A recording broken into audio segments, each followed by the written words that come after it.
DNA, A B C D E H और Z DNA. नमस्कार, जय माता दी। मैं हूं आपका दोस्त होस्ट ए कुमार। उपस्थित हूं एक शानदार टॉपिक लेके, जिसमें अपन बात करने वाले हैं डीएनए के फॉर्म्स की। कितने होते हैं डीएनए के फॉर्म्स? अगर अभ्यार्थी वीडियो देख रहे हैं तो ये सभी को जानना चाहिए कि डीएनए कितने होते हैं, और अगर विद्यार्थी वीडियो देख रहे हैं तो जो है उनके लिए नहले पे दहला है। आइए समझते हैं डीएनए के फॉर्म्स, डीएनए के टाइप्स विस्तार से पीपीटी के माध्यम से।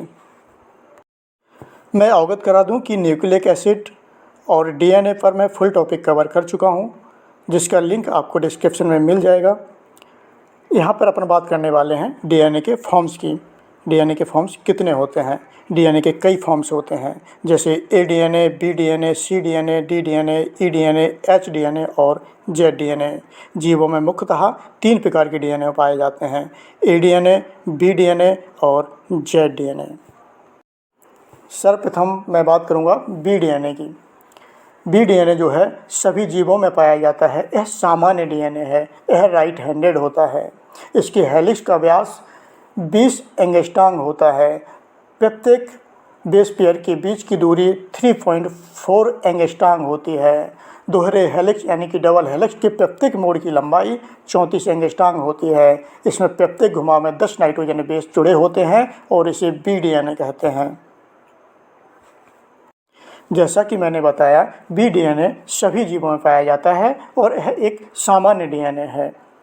डीएनए हमारे शरीर की कोशिका के केंद्रक में केंद्रीय अम्ल यानी कि न्यूक्लिक एसिड के रूप में पाया जाता है, जिसमें हमारा क्रोमोसोम्स होता है और क्रोमोसोम्स के अंदर हमारा डीएनए होता है और डीएनए के अंदर जीन होते हैं और जीन के अंदर न्यूक्लियोटाइड होते हैं। आसान शब्दों में बस इतना ही समझिए कि कोशिका के केंद्रक में जो केंद्रीय अम्ल होता है, जिसे न्यूक्लिक एसिड बोलते हैं, वहीं हमारा डीएनए उपस्थित रहता है, व्यवस्थित रहता है। बात करते हैं ए डीएनए की। ए डीएनए यदि सापेक्ष आर्द्रता यानी कि रिलेटिव ह्यूमिडिटी 75% कर दी जाए तथा सोडियम, पोटेशियम या सीजियम आयंस की सांद्रता बढ़ा दी जाए, तब बी डीएनए जो है ए डीएनए में बदल जाता है। ए डीएनए में हेलिक्स का व्यास 23 एंगस्ट्रॉम होता है तथा प्रत्येक कुंडलन में 11 बेस पेयर होते हैं। आसान शब्दों में कहें तो ऐसी सेल यानी कि ऐसी कोशिका जहाँ रिलेटिव ह्यूमिडिटी यानी कि सापेक्ष आर्द्रता 75% हो और आयंस होते हैं, जैसे सोडियम हो गया, पोटेशियम हो गया, सीजियम हो गया, और आयंस की निश्चित सांद्रता यानी कि फिक्स कंसंट्रेशन हो, ऐसी स्थिति में हमारा बी डीएनए ए डीएनए में बदल जाता है। ऐसी स्थिति में संबंधित कोशिका में ए डीएनए होगा। बात करते हैं सी डीएनए की। आसान शब्दों में समझिए, यदि सापेक्ष आर्द्रता यानी कि रिलेटिव ह्यूमिडिटी 66% रखी जाए व डिथ आयंस की निश्चित सांद्रता यानी कि फिक्स कंसंट्रेशन हो, तब बी डीएनए जो है सी डीएनए में बदल जाता है। सी डीएनए में हेलिक्स का व्यास 19 एंगस्ट्रॉम होता है तथा प्रत्येक कुंडलन में 9 बेस पेयर होते हैं। बात करते हैं डी डीएनए की। डी डीएनए के ऊपर कुछ ज़्यादा खोजें नहीं हुई हैं, कुछ विशेष रिसर्च नहीं हुई है। कुछ रिसर्च में बताया गया है इसकी डेफिनेशन को, जो इस प्रकार है। डी डीएनए की हेलिक्स के प्रति 10 बेस पेयर की कुल संख्या 8 होती है, इसलिए यह 8 गुना समरूपता दिखाता है।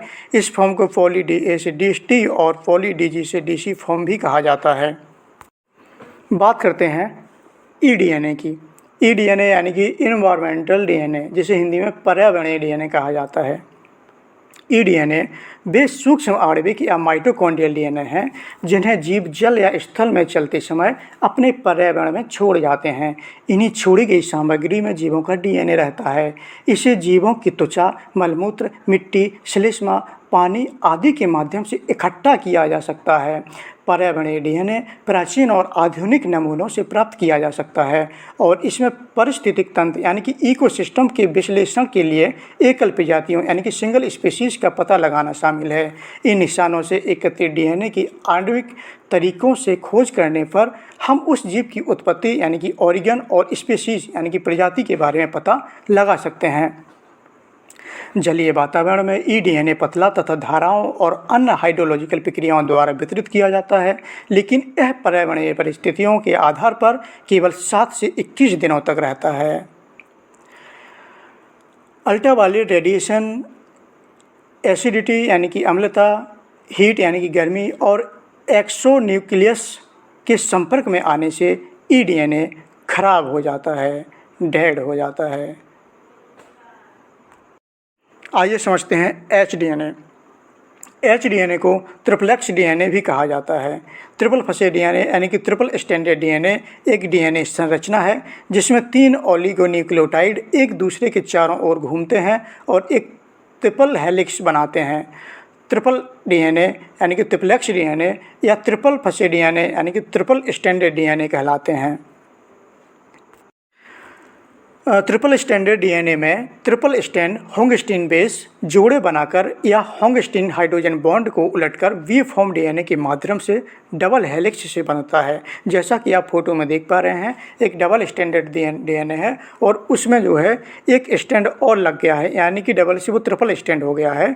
ऐसा डीएनए एचडीएनए कहलाता है, यानी कि ट्रिप्लेक्स डीएनए कहलाता है। एचडीएनए ट्रिपल हेलिक्स में 3 में से 2 स्टैंड में पाइरिमिडिन होते हैं और तीसरे में प्यूरिन बेस होते हैं, जैसा कि आप फोटो में देख पा रहे हैं। बात करते हैं अंतिम डीएनए यानी कि जेड डीएनए की। यह टेढ़ा मेढ़ा जैग होने के कारण इसे जेड डीएनए कहते हैं।